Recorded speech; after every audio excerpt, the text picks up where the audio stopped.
Ngayon nga po ay Mayo 10, 2026 kung saan inaalala ang ika-140 taong anibersaryo ng kapanganakan ng kapatid na Felix Manalo na sinasampalataya na naming mga membro ng Iglesia ni Cristo na siyang sugo sa mga huling araw.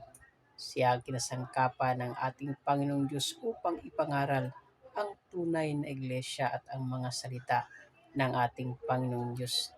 Nagsimula lamang sa isang tao at ngayon ay milyon-milyon ang kaanib sa buong mundo. Inaalala namin ang kanyang kapanganakan hindi dahil sa siya ay aming dinidiyos, kundi sinusunod lamang namin ang nakasulat sa Biblia, lalong-lalo na sa Hebreo 13:7 na sinasabi, alalahanin ninyo ang mga namumuno sa inyo na nagpahayag ng mga salita ng Diyos.